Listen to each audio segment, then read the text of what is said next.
नमस्कार दोस्तों, मैं दीपक शुक्ला आपका स्वागत करता हूं आपके अपने YouTube channel A to Z banking information पर।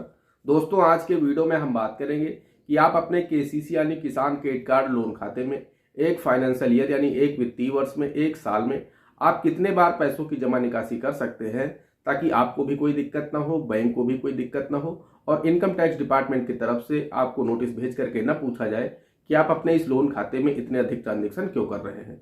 क्योंकि मेरे बहुत सारे दोस्तों के कमेंट्स आते हैं कि सर, हम अपने केसीसी लोन खाते में एक साल में कितनी बार जमा कर सकते हैं, कितनी बार निकासी कर सकते हैं, ताकि हमें इनकम टैक्स की तरफ से कोई भी दिक्कत ना हो, इनकम टैक्स की तरफ से हमें कोई भी नोटिस ना आए। तो दोस्तों, आज के इस वीडियो में मैं आप लोगों को इस पूरे विषय पर विस्तार से जानकारी देने वाला हूं कि आप एक फाइनेंशियल ईयर में यानी एक वित्तीय वर्ष में अपने केसीसी लोन खाते में कितने बार पैसे की जमा व निकासी कर सकते हैं, ताकि बैंक को भी कोई दिक्कत ना हो, आपको भी कोई दिक्कत ना हो और इनकम टैक्स डिपार्टमेंट की तरफ से आपको कोई भी नोटिस ना आए। दोस्तों, इसी तरह के और भी इन्फॉर्मेटिव वीडियो देखने के लिए हमारे इस channel A to Z banking information को अगर अभी तक सब्सक्राइब नहीं किया है तो प्लीज इसे सब्सक्राइब कर लीजिएगा। साथ ही साथ बेल आइकन को अवश्य प्रेस कर लीजिएगा, ताकि जैसे हम इस तरह का कोई भी दूसरा वीडियो अपलोड करें तो उसका नोटिफिकेशन आपको सबसे पहले मिले। चलिए शुरू करते हैं। दोस्तों, मैं अपने पिछले कई वीडियोज में आप लोगों को बता चुका हूं कि केसीसी लोन का खाता सीसी नेचर का अकाउंट होता है, यानी यह कैश क्रेडिट नेचर का खाता होता है। टर्म लोन नेचर अलग होता है, कैश क्रेडिट नेचर अलग होता है। जो टर्म लोन नेचर के खाते होते हैं उनमें आपको मंथली इंस्टॉलमेंट देनी होती है। उस खाते से आपने जितना भी पैसा एक बार विड्रॉल कर लिया, फिर आप उस खाते से दोबारा पैसे विड्रॉल नहीं कर सकते। आपके खाते में जो भी लोन अमाउंट होता है वो एक ही बार डिस्बर्स कर दिया जाता है, आपके सेविंग अकाउंट में ट्रांसफर कर दिया जाता है और उसके बाद फिर आपको जब तक वो लोन चलेगा तब तक आपको सिर्फ उसमें जमा करना होता है, यानी इंस्टॉलमेंट पर मंथ या फिर क्वार्टरली या फिर हाफ ईयरली जमा करनी होती है। लेकिन जो केसीसी लोन का खाता होता है इसमें ऐसा नहीं होता है। ये चूंकि सीसी नेचर का खाता होता है तो इसमें यह होता है कि आपको जब आपके पास पैसा हो आप जमा कर दीजिए और जब आपको पैसे की आवश्यकता है तब आप पैसे निकाल सकते हैं। अगर आपकी लिमिट है तो आप लिमिट भर का पैसा कभी भी उससे विड्रॉल कर सकते हैं और आपके पास जब पैसा आ जाए तो आप जमा कर सकते हैं। यदि ऐसा खाता होता है आप इसे सेविंग यानी बचत खाते की तरह यूज कर सकते हैं।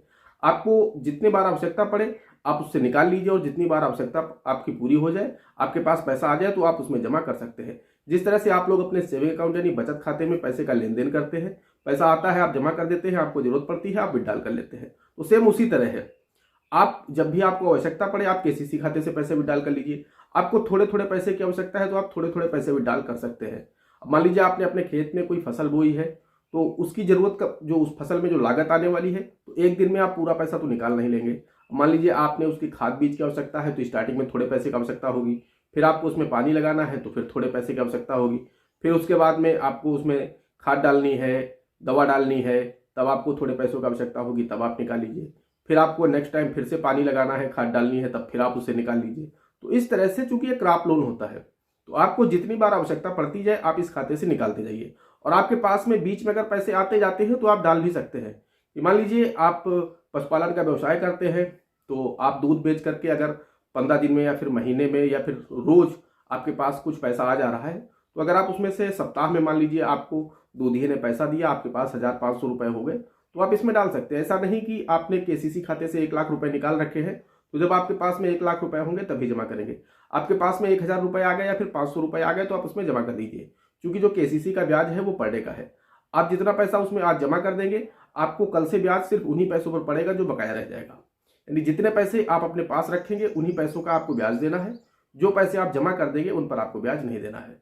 तो आप जब चाहे इसमें जमा कर सकते हैं, उसका ब्याज आपको नहीं पड़ेगा और जब चाहे आपको आवश्यकता है तो आप निकाल भी सकते हैं। यानी कुल मिलाकर के सेविंग अकाउंट की तरह आप इस खाते का यूज कर सकते हैं।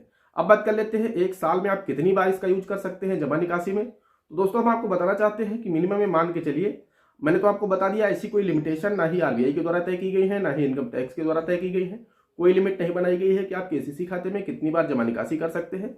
लेकिन फिर भी मैं आपको बता देता हूं कि एक फसल में यानी 6 महीने की जो फसल होती है, चाहे वो गेहूं की हो या धान की हो, यानी खरीफ की हो या फिर रबी की हो, आपकी जब भी फसल शुरुआत होती है उससे लेकर के आप कम से कम 10 बार अपने केसीसी खाते से पैसा विड्रॉल कर सकते हैं और 10 बार डिपॉजिट भी कर सकते हैं 6 महीने के अंदर।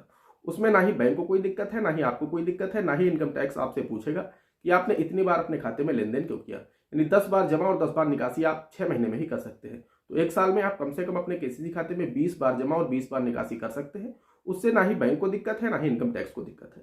तो दोस्तों आई होप आप लोग अच्छी तरह से समझ पाए होंगे केसीसी खाते में आप एक साल में कितनी बार जमा निकासी कर सकते हैं। अगर वीडियो पसंद आया हो तो वीडियो को एक लाइक कर दीजिएगा। साथ ही साथ चैनल पर नए हैं, चैनल पर पहली बार आए हैं तो चैनल को सब्सक्राइब जरूर कर दीजिएगा।